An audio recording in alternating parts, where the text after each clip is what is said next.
우리 함께 하나님 말씀 보시겠습니다.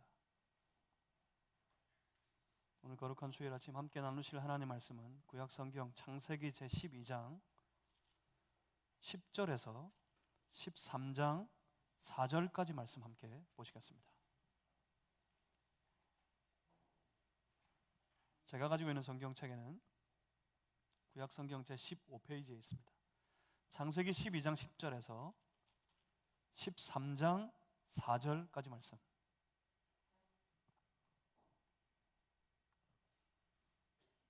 창세기 12장 10절에서 13장 4절, 오늘 우리에게 허락하신 살아계신 하나님의 말씀입니다. 저와 여러분이 나누어서 한 절씩 교독하시겠습니다. 그 땅에 기근이 들었으므로 아브라함이 애굽에 거류하려고 그리로 내려갔으니 이는 그 땅에 기근이 심하였습니다.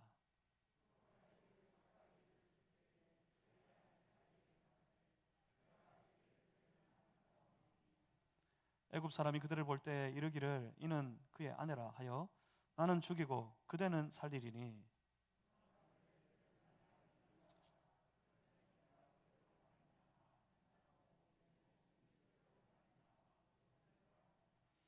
아브라함이 애굽에 이르렀을 때 애굽 사람들이 그 여인이 심히 아립다움을 보았고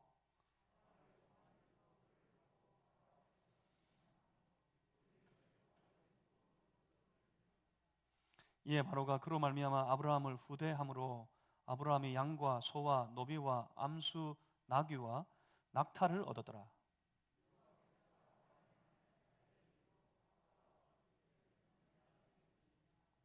바로가 아브라함을 불러서 이르되 네가 어찌하여 나에게 이렇게 행하였느냐?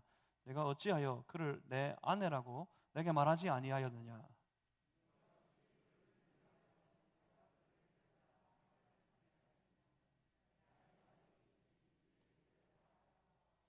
바로가 사람들에게 그의 일을 명하매 그들이 그와 함께 그의 아내와 그의 모든 소유를 보내었더라.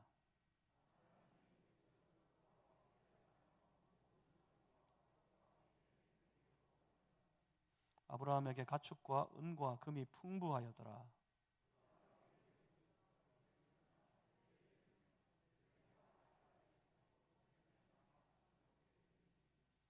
그가 처음으로 제단을 쌓은 곳이라.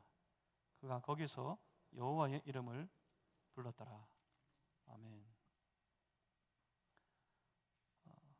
계속해서 믿음으로 가는 길 시리즈의 말씀 중에서 오늘 두 번째 돌이킬 수 있는 믿음이라는 제목으로 함께 하나님의 말씀 나누겠습니다. 제가 잠시 기도하겠습니다. 살아계신 하나님, 오늘도 말씀으로 우리를 찾아오십니다.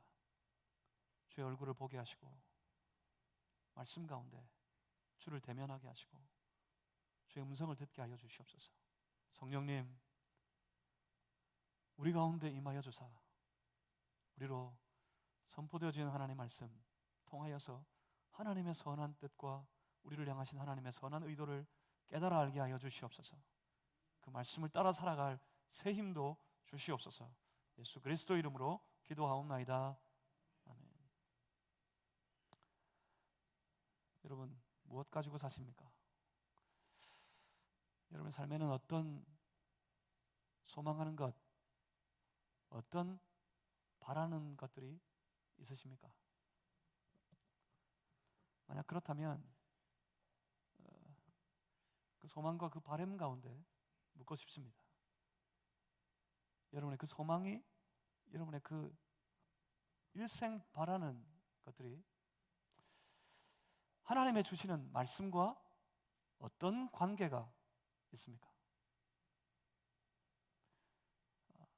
소위 흔히 부르는 비전입니다. 이 소망과 비전. 그 비전을 흔히들 말하는데 대부분의 말하는 그 소망과 비전은 그저 사람들의 개인적인 욕망과 욕심인 경우들이 많습니다. 이런 경우에 내 삶에 비전이 이루어지기를 바랍니다 하는 이 고상한 말은 사실은 다르게 표현해 보면 내 일생 내 욕심이 다 채워지는 이 욕망이 내 바람대로 이루어지게 해주십시오 하는 말과 같은 의미입니다. 그리고 어떻습니까? 그 욕심을 따라 자신의 욕망을 채우기 위해 살아가는 인생, 그 삶에 그 욕심대로 그 욕망하는 바대로 이루어지는 일은 좀처럼 생기지 않습니다. 결국 그 인생은 실패하게 됩니다. 어떻게 비전을 붙들고 어떻게 비전을, 그 소망을 이루는 삶을 살아갈 수 있습니까? 정말 비전이 비전 되기 위해서 이 사실을 분명히 우리가 기억하셔야 합니다. 비전이 비전 되려면 그것이 반드시 하나님께서 주시는 말씀, 그러니까 내가 하나님으로부터 받은 말씀과 관계에 있어야 합니다. 우리의 비전은, 우리의 소망은 내가 받은 하나님의 언약의 말씀, 그 말씀과 연결되어 있어야 합니다. 예를 들어 생각해 볼 때 바로 아브라함입니다. 그 전형적인 예가 바로 이 아브라함입니다. 사람들이 성경에서 흔히 비전의 사람들을 많이 찾아보려고 합니다. 누구누구가 어떤 사람은 참 비전의 사람, 소망의 사람이었다 라고 말하는 이들이 있는데, 그 비전의 사람의 전형적인 인물이 바로 아브라함입니다. 그 비전의 삶을 보기 위해서는, 그 소망을, 꿈을 이루는 삶, 그 삶을 보기 위해서는 아브라함을 봐야 합니다. 그는 어느 날 그 풍족한 땅에서 한마디로 잘 먹고 잘 살고 있었습니다. 그때 그를 찾아오신 하나님을 만납니다. 어느 날 그는 하나님의 약속의 말씀을 듣게 됩니다. 아브라함이 개인적으로 하나님의 말씀을 받게 됩니다. 그리고 그는 그 받은 말씀을 소망하기 시작합니다. 그 받은 하나님의 약속을 꿈꾸기 시작합니다. 어느새 하나님의 말씀이 아브라함에게는 평생 쫓아갈 개인적인 소망, 개인적인 비전이 되어버렸습니다. 말씀이 비전이 된 사람, 여러분 이게 아주 중요합니다. 말씀이 비전이 되어야 돼요. 말씀이 소망이 되어야 돼요. 말씀이 비전이 된 사람, 그 사람이 바로 아브라함입니다. 아브라함은 마음을 정했습니다. 하나님의 약속의 말씀이 임했을 때, 하나님의 약속의 말씀을, 그 말씀을 받았을 때 아브라함은 마음을 정했습니다. 모든 것은 불확실했어요. 모든 것은 그저 막막한 길이었습니다. 그렇지만 그는 그 소망을, 그 비전을 쫓아가기로 다짐했습니다. 그 비전을 쫓아갈 때, 그 소망을, 하나님 앞에 그가 개인적으로 품은 그 소망, 그 비전을 쫓아갈 때 아브라함을 움직이는 힘이 있습니다. 그가 계속해서 그 비전을 쫓아가도록 아브라함을 붙들고 움직이는 힘이 있어요. 그게 바로 믿음입니다. 여러분 아시겠습니까? 우리의 믿음은 우리가 가진 소망과 우리의 비전과 관계가 있습니다. 소망을 가진 사람, 비전을 가진 인생, 그 인생은 반드시 믿음으로 살아갈 수밖에 없습니다.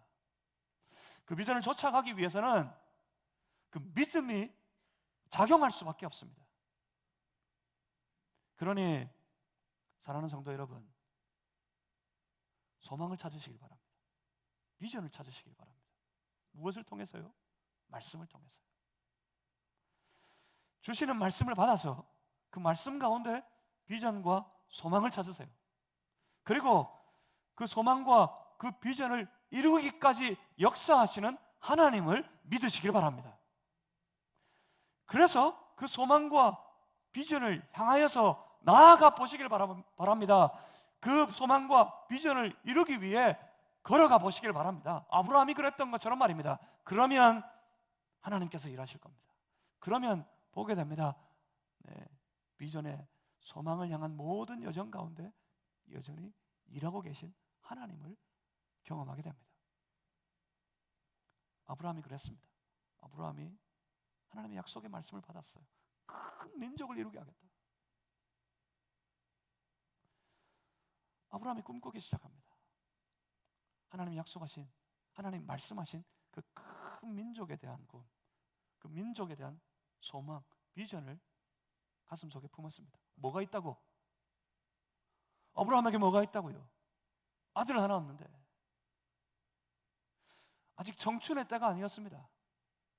이미 그 인생의 여정은 황혼의 길에 접어들었습니다. 그런데 그는 꿈을 꿉니다. 하나님이 약속하신 말씀, 그 말씀을 꿈꾸기 시작합니다.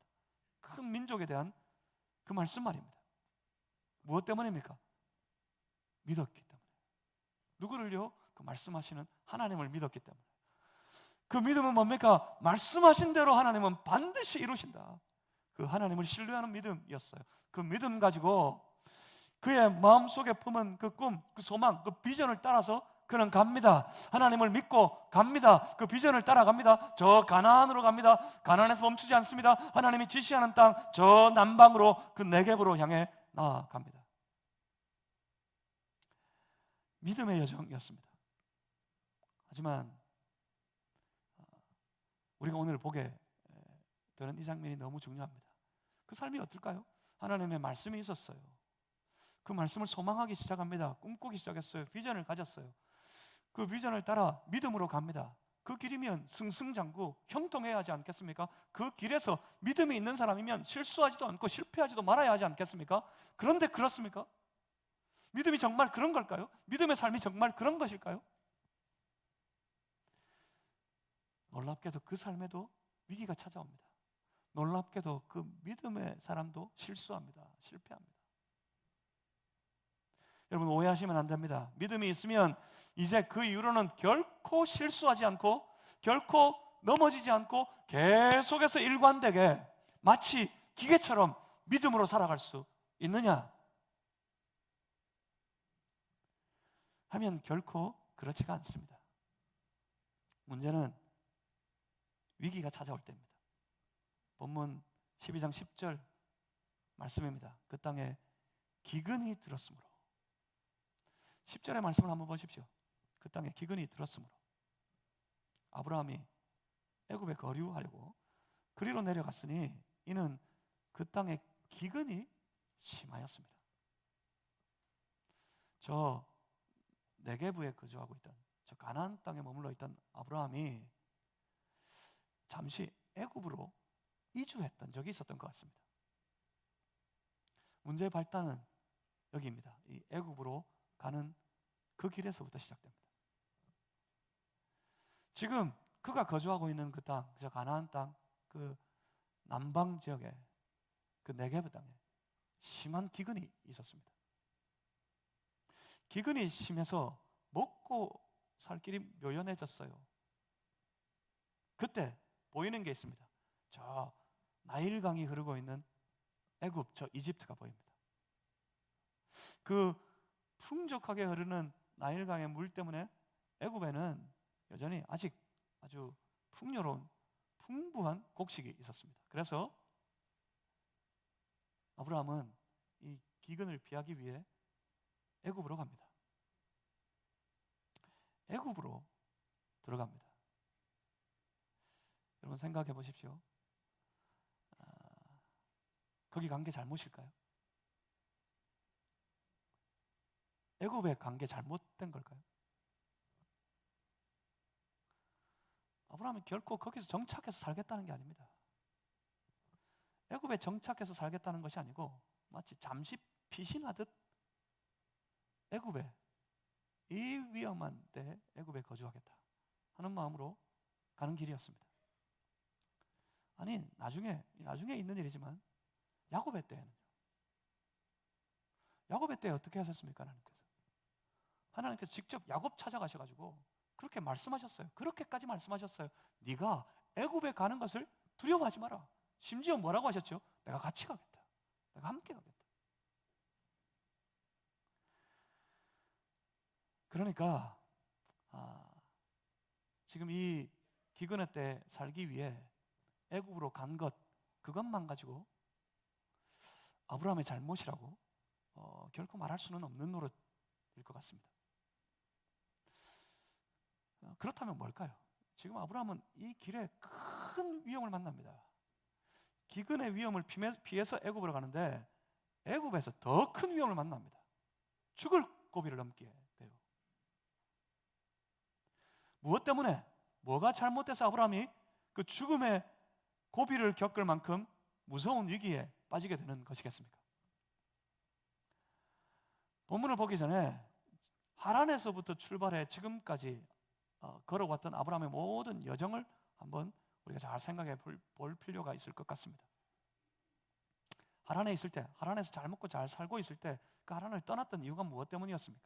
하란을 박차고 나와서 아무것도 없는 땅, 저 가나안으로 걸어왔던 이유가 무엇 때문이었습니까? 하나님의 말씀 때문이었습니다. 거기까지 갔던 모든 걸음은 하나님의 인도하심 때문이었습니다. 걸어가다가 가나안에 들어가서 세겜에 이르게 되었을 때 12장, 창세기 12장 7절 말씀을 보시면 세겜에 이르게 되는데 하나님께서 아브라함에게 말씀하십니다. 그 땅을, 그 세겜 땅을 너에게 아브라함에게 주겠다.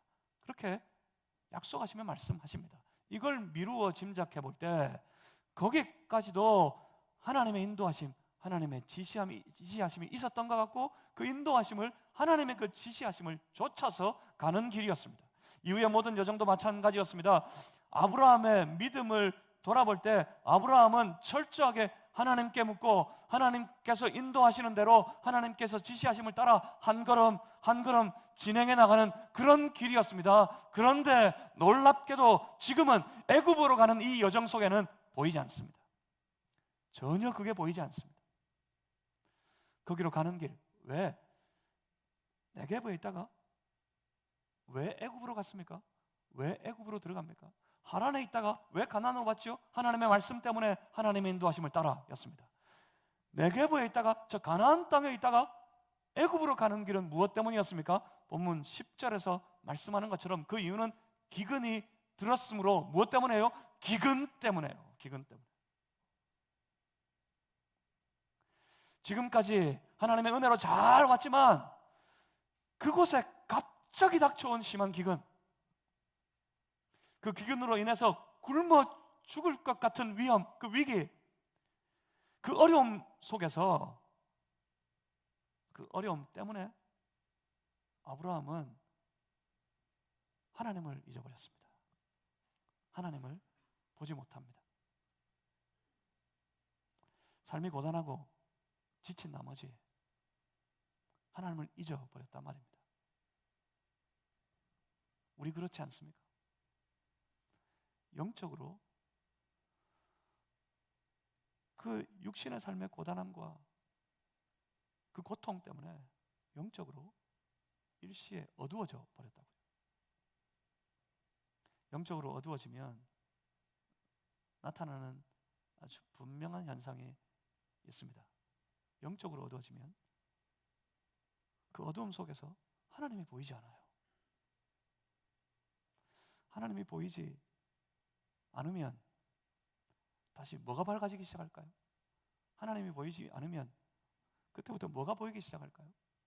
영적으로 어두워지면 하나님이 보이지 않습니다. 하지만 그때 그 눈에 아주 밝게 보이는 것이 있습니다. 그것이 바로 세상입니다. 영적으로 어두워지면 하나님을 보지 못하고,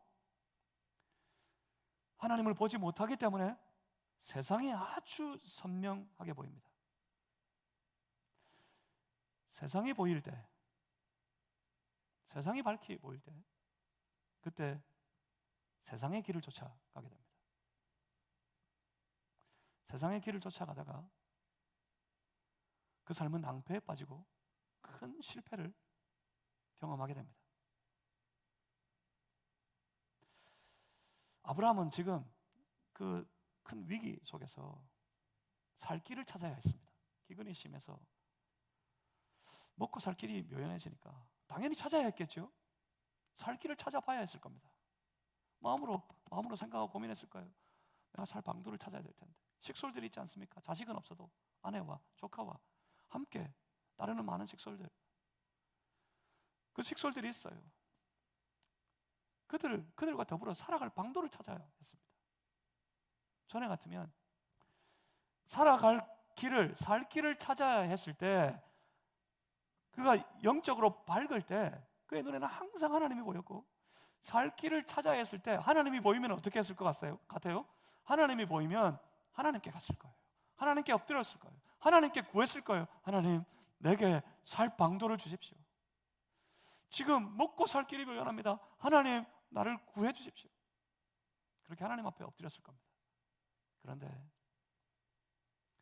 살 길을 찾아야 했을 그때 하나님이 보이지 않으니 그의 눈에 아주 밝히 보이는 곳이 있습니다. 그곳이 어디입니까? 나일강이 흐르고 있는 애굽 땅이었어요. 그의 눈에 보입니다. 애굽 땅에 아주 풍족함이 보입니다. 그래서 그는 방도를 찾습니다. 저 애굽으로 가는 것 말입니다. 바로 이게 문제입니다. 애굽으로 가는 그 길에 하나님이 전혀 보이지 않는다는 것, 이것이 바로 문제입니다. 우리의 실패, 우리의 삶에서 겪는 모든 실패가 바로 이 자리예요. 바로 이 지점입니다. 결코 우리의 만나는 환경과 우리의 형편과 우리의 상황이 우리의 실패를 만들지 않습니다. 우리가 만난 환경과 우리의 상황 때문에 지금까지 내 모든 상황과 내 모든 형편 가운데, 내 모든 환경 속에서 내 삶을 인도하신 그 하나님, 여전히 지금도 내가 살아가는 이곳에 나와 함께 계신 그 하나님을 잊어버리는 것, 그것이 문제입니다. 그것이 실패를 만드는 것입니다. 하나님이 보이지 않고 세상이 밝게 보입니다. 저 곡식이 풍족한 땅 애굽이 아주 밝게 보입니다. 그래서 그 애굽으로 향하여 들어가게 됩니다. 첫 단추를 잘못 뺀 탓일까요? 애굽에서의 아브라함의 행동은 실수의 연속입니다. 본문 12장 11절 이하, 그가 애굽에 가까이 이르렀을 때 그의 아내 사레에게 말하되 내가 알기에 그대는 아리따운 여인이라. 12절입니다. 애굽 사람이 그대를 볼 때 이르기를 이는 그의 아내라 하여 나는 죽이고 그대는 살리리니. 13절입니다. 원하건대 그대는 나의 누이라 하라. 그러면 내가 그대로 말미암아 안전하고 내 목숨이 그대로 말미암아 보존되리라 하니라. 아브라함이 걱정하고 있어요. 그런데 당시 이 지역의 풍습을 따라볼 때 아브라함의 이 걱정은 사실입니다. 아름다운, 제 눈에 아름다운 여인이 보이면 누구든지 취하여 아내로 삼는, 그 여인에게 만약 남편이 있다면 그 남편을 죽여서라도 자기 아내로 취해버리는, 더군다나 특히 왕의 경우는 더욱더 그런 당시의 그 풍습을 따라서 지금 걱정하고 있는 이 아브라함의 걱정은 사실이었어요. 그만큼 사라의 미모가 아주 출중했던 것 같습니다. 그게 사실이라면 여기서도 살 방도를 찾아야 하지 않겠습니까? 당연히 살아갈 방도를 궁리해야 했을 겁니다. 사실 이 위기는 스스로 자초한 면이 있지요. 애굽에 안 왔다면, 만약 애굽에 들어오지 않았다면 이런 위험은, 이런 어려움은 겪지 않아도 되었을 텐데, 그렇다 하더라도 우리가 아는, 우리가 익히 배운 아브라함이라면, 믿음의 조상, 믿음의 아버지 아브라함이라면 여기 이 위기의 순간에 당연히 어떻게 해야 했을까요? 어떻게 했을까요? 당연히 아브라함이라면 하나님을 향해 갔겠죠. 다시 하나님을 찾았겠죠. 하나님에게 구하였겠죠. 하나님, 살 방도를 주시옵소서. 그랬겠죠. 그런데 지금 아브라함은 철저하게 하나님과 분리되어 있습니다. 기억하십시오. 하나님과 분리되면 하나님과 아무런 상관없이 자신의 생각을 따라 결정을 내리고 그 결정은 위기를 만납니다. 그 위기의 때 또 하나님과 관계없이 방법을 찾고요. 그래서 그 방법을, 하나님과 관계없는 그 방법을 쫓아 행하다가 더 큰 위기를 만납니다. 하나님과 분리된 생각, 이게 앞에 말씀드린 어두움입니다. 영적인 어두움. 이 어두움 속에는 하나님 보이지 않는다고요. 이 어두움 속에서는 세상이 보인다고요. 그 어두움 속에서 위기를 극복할 방법을 찾다 보면 세상의 방법을 따르게 되어 있습니다. 세상의 방법을 따르면 어떻게 될까요? 세상의 방법을 따라서 죄를 범합니다. 그 죄는 무엇을 만들까요? 더 큰 위기를 만듭니다. 위기를 만났어요. 어떻게 한다고요? 그 위기의 때 하나님 안 보입니다. 세상이 보입니다. 다시 세상의 방법을 찾습니다. 세상의 방법을 따라서 행합니다. 죄를 짓습니다. 그 죄는 더 큰 위기를 만듭니다. 뭐가 보이세요? 악순환입니다. 악순환. 영적인 악순환이에요. 우리 인생, 사람은 저마다 그 인생을 이끌어가는 아주, 그 인생 가운데 작용하는 두 가지의 아주 중요한 고리가 있습니다. 그 고리 한 가지는 영적인 악순환이에요. 그리고 나머지 한 가지의 고리는 영적인 선순환입니다. 악순환에 빠져버리면 그 악순환 가운데 계속해서 더 심각한 위기를 만나고 더 큰 실패를 겪으며 살아가게 됩니다. 대부분의 인생이 그랬던 것처럼 사람들은 그 악순환에 빠져서 그대로 살려고 합니다. 그래서 관성이 작용하는 거예요. 하던 대로, 이전의 그 모습대로 그대로 살아가려는 관성이 그 사람에게 작용하게 되는 겁니다. 그 악순환의 고리 때문에. 이걸 깨야 됩니다. 우리가 삶에서 이 악순환의 고리를 깨뜨려야 합니다. 지금 아브라함을 보십시오.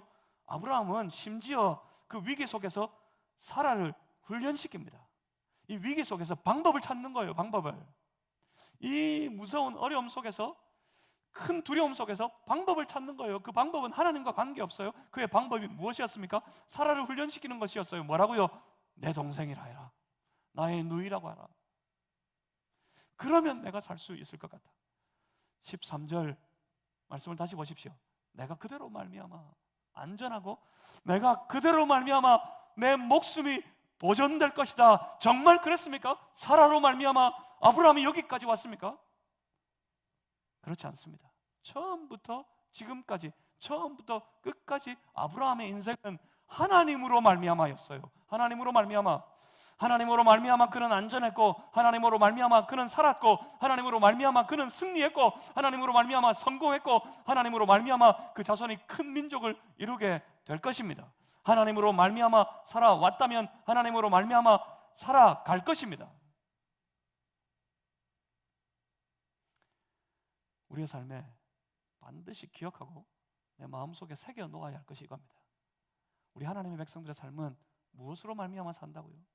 내 눈에 보이는 세상의, 내 삶의 어떤 조건이나 세상의 여러 가지 방도들로 말미암아 우리가 살아남고 살아가는 것이 아닙니다. 우리는 무엇으로 말미암아서요?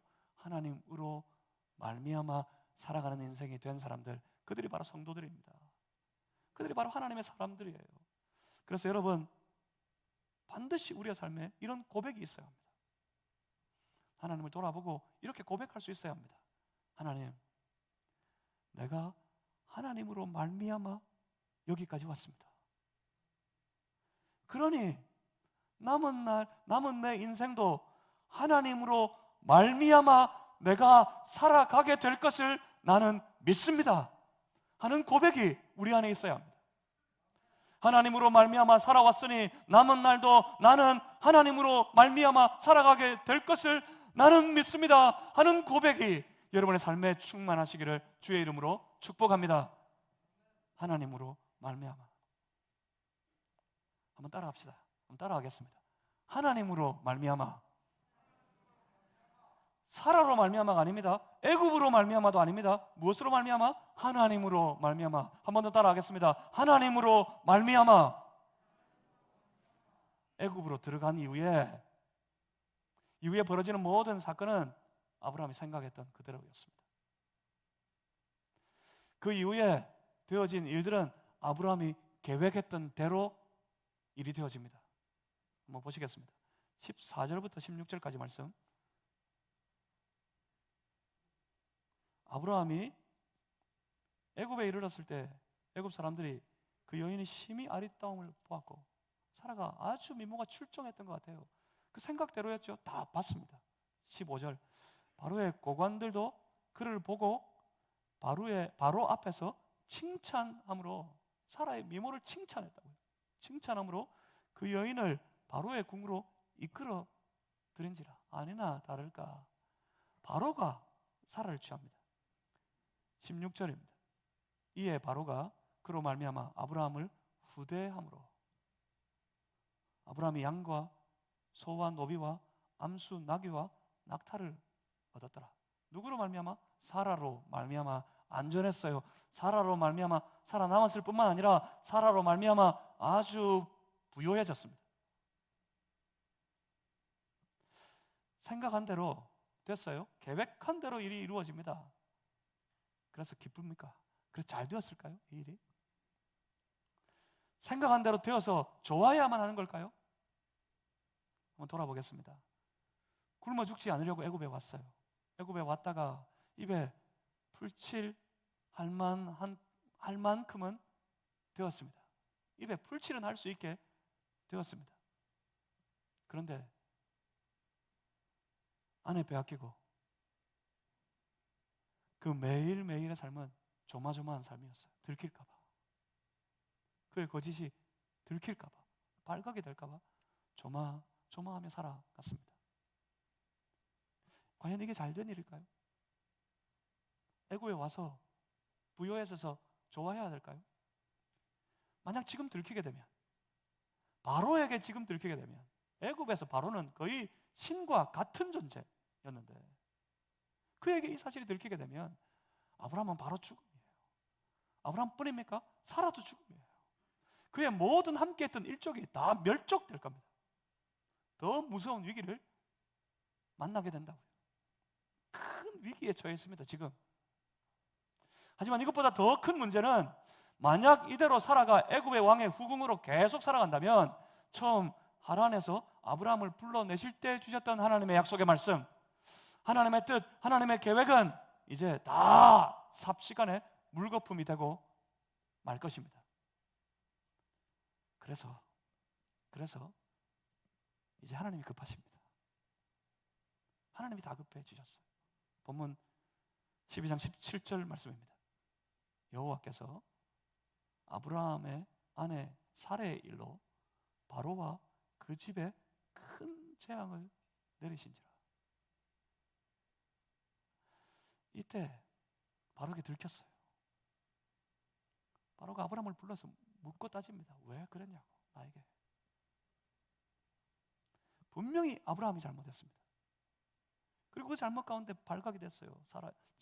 사라와 아브라함의 일이 바로에게 발각됐어요. 아브라함은 죽어야 됩니다. 이제 아브라함의 잘못 때문에 아브라함이 죽어야 합니다. 분명히 아브라함이 잘못했는데, 그래서 이 모든 일에 대한 윤리적인 책임은 아브라함에게 있어요. 아브라함에게. 그런데 이때 아주 기이한 일이 발생합니다. 아브라함이 재앙을 만나는 것이 아니라, 아브라함이 죽임을 당하는 것이 아니라 큰 재앙이 바로에게 임합니다. 누가 재앙을 받습니까? 바로가 큰 재앙을 받습니다.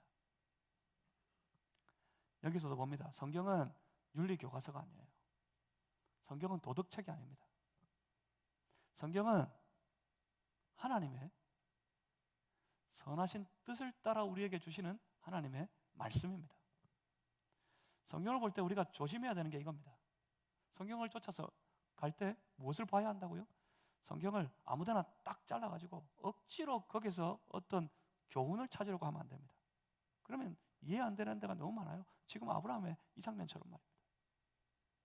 무엇을 쫓아가야 합니까? 하나님의 뜻을 쫓아가야 합니다. 하나님의 의도를 쫓아가야 합니다. 하나님은 이 위기의 상황 속에서 아브라함을 지키십니다. 왜요? 무엇 때문에요?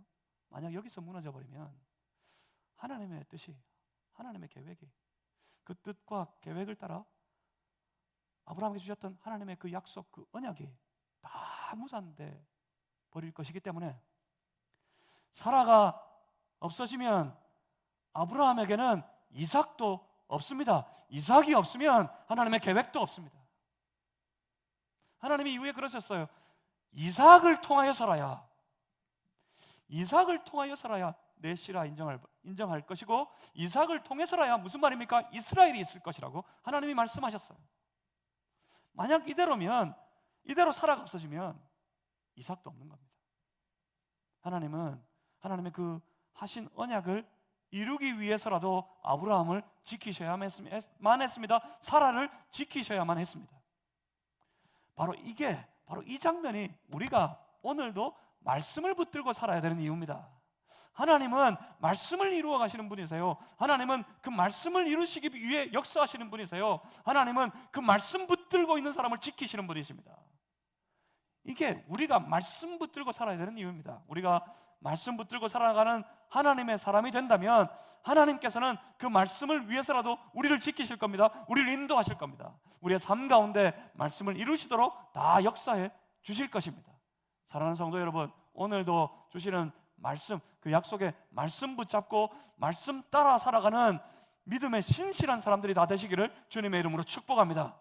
그러면 하나님이 여러분을 지켜주실 것입니다. 이때 모든 것이 들어가고 난 이후에 바로는 아브라함을 애굽에서 추방합니다. 애굽에서 아브라함은 쫓겨납니다. 애굽에서 나오면서 아브라함은 뭘 생각했을까요? 당연히 이때 아브라함의 생각은 이제 어디로 가나? 아니었겠습니까? 이제 어디로 가야 하나? 어디로 가야 내가 더 나은 삶을, 어디로 가야 더 성공의 삶을 살 수 있을까? 이제 과연 어디로 가야 하나? 이런 생각을 했을 겁니다. 그런데 이때 이 장면에서 보여주는 아브라함의 태도는, 믿음의 태도는 처음 애굽에서 가나안에서 애굽으로 들어갈 때하고는 전혀 다른 모습을 보여줍니다. 더 좋은 땅 가려고 하는 게 인지상정일 거예요. 애굽에 가서 실패했어요. 안 됐어요. 당연히 그 다음에는 더 좋은 땅을 찾아봤을 거예요. 더 좋은 땅으로 가는 것이 사람의 일반적인 모습일 겁니다. 근데 이때 아브라함을 봅니다. 13장, 오늘 보면 13장 1절 이하 4절까지 말씀입니다. 아브라함이 애굽에서 그와 그의 아내와 모든 소유와 롯과 함께 네겝으로 올라가니, 네겝으로 돌아갔습니다. 2절입니다. 아브라함에게 가축과 은과 금이 풍부하였더라. 3절에 그가 네겝에서부터 길을 떠나 베델에 이르며, 그러니까 네겝으로 돌아갔는데 지금 아브라함의 의도는 네겝을 향해서 가겠다는 뜻이 아니었어요. 네겝에서부터 길을 떠나 베델에 이르며 베델과 아이 사이 곧 전에 장막 쳤던 곳에 이르니, 아브라함이 돌아온 것은 여기입니다. 본문 4절입니다. 그가 처음으로 제단을 쌓은 곳이라. 그가 거기서 여호와의 이름을 불렀더라. 아브라함, 우리가 아는 믿음의 조상 아브라함의 위대함, 그의 믿음의 위대함, 아브라함이 정말 아브라함 되게 만드는 장면, 그 장면 중에 빼놓을 수 없는 대목이 바로 여기입니다.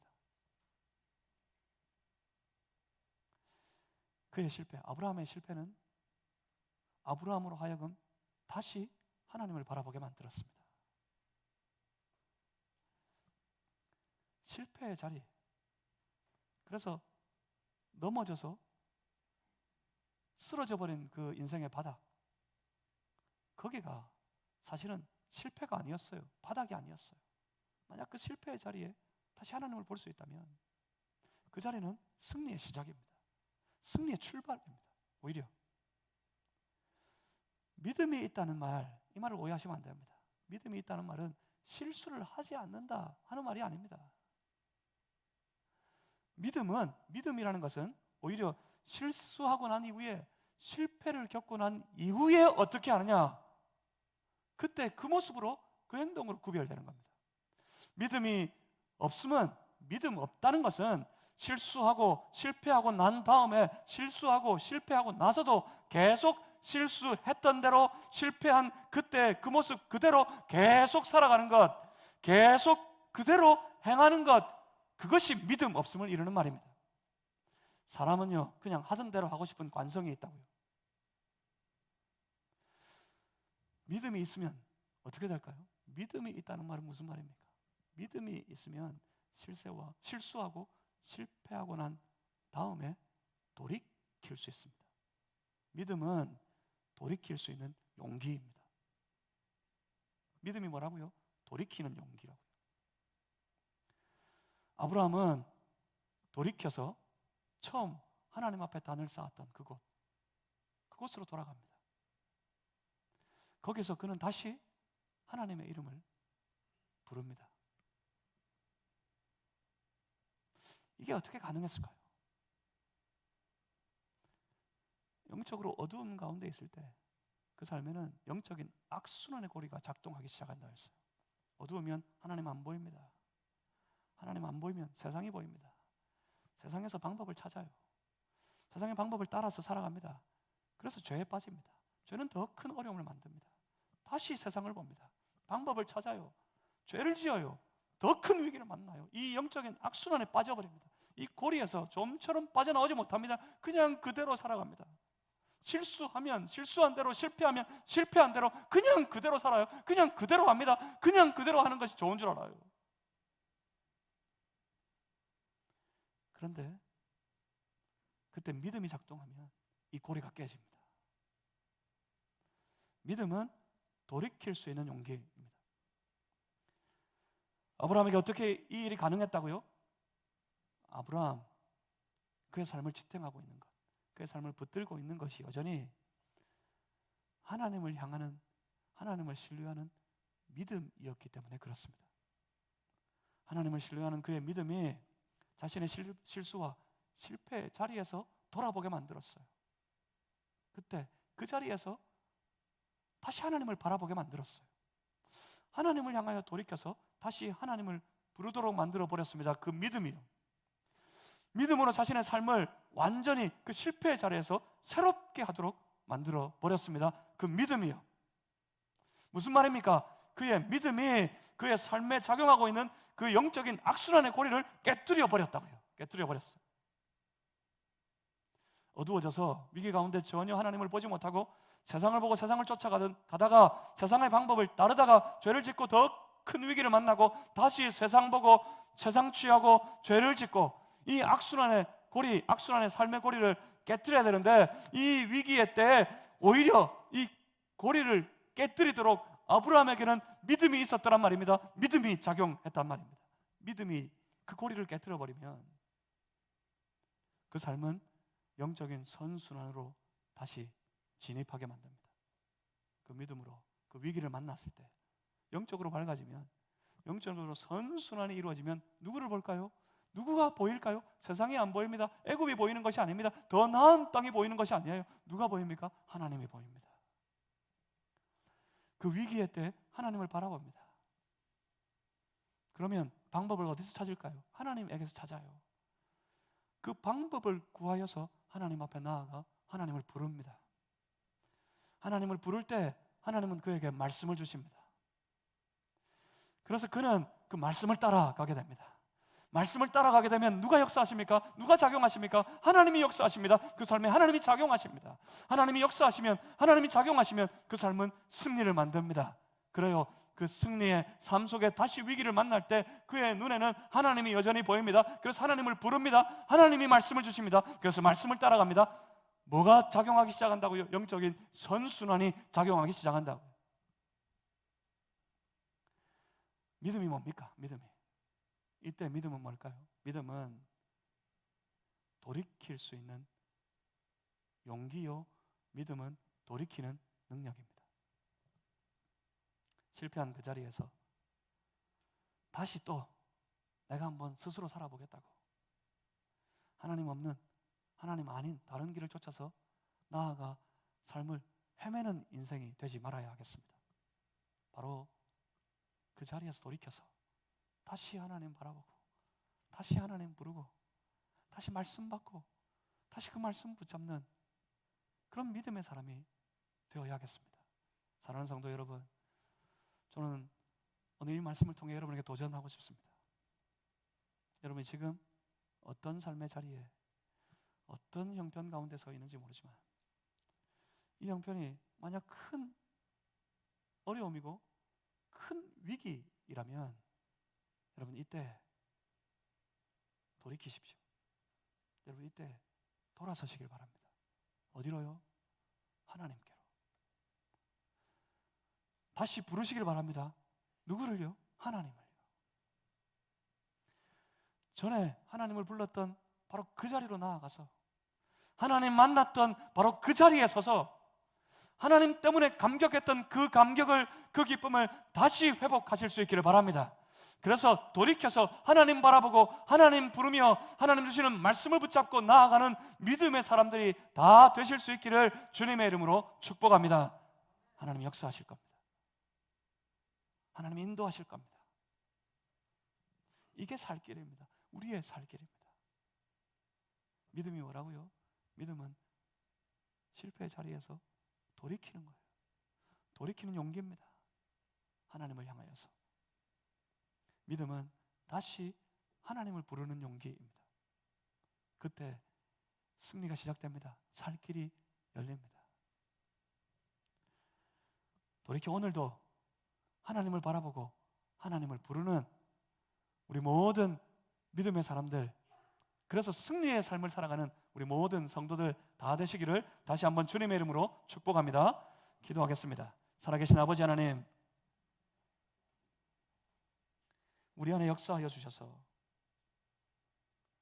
우리가 믿음으로 온갖 어려움, 온갖 위기 속에서라도 돌이켜 하나님을 바라보게 하시고 하나님을 부르게 하여 주시고 주시는 말씀을 듣게 하시고 그 말씀을 붙잡게 하여 주시고 우리의 믿음으로 신실하게 그 말씀을 따라 살아가는 믿음의 삶이 되게 하여 주시옵소서. 그 삶에 역사하시는 하나님을 믿습니다. 그 삶을 인도하시는 하나님을 믿습니다. 주여, 우리의 일생 동안 우리의 인생 다하도록 주께서 우리의 삶을 함께 하셔서 인도해 주시옵소서. 예수 그리스도 이름으로 기도하옵나이다. 아멘. 함께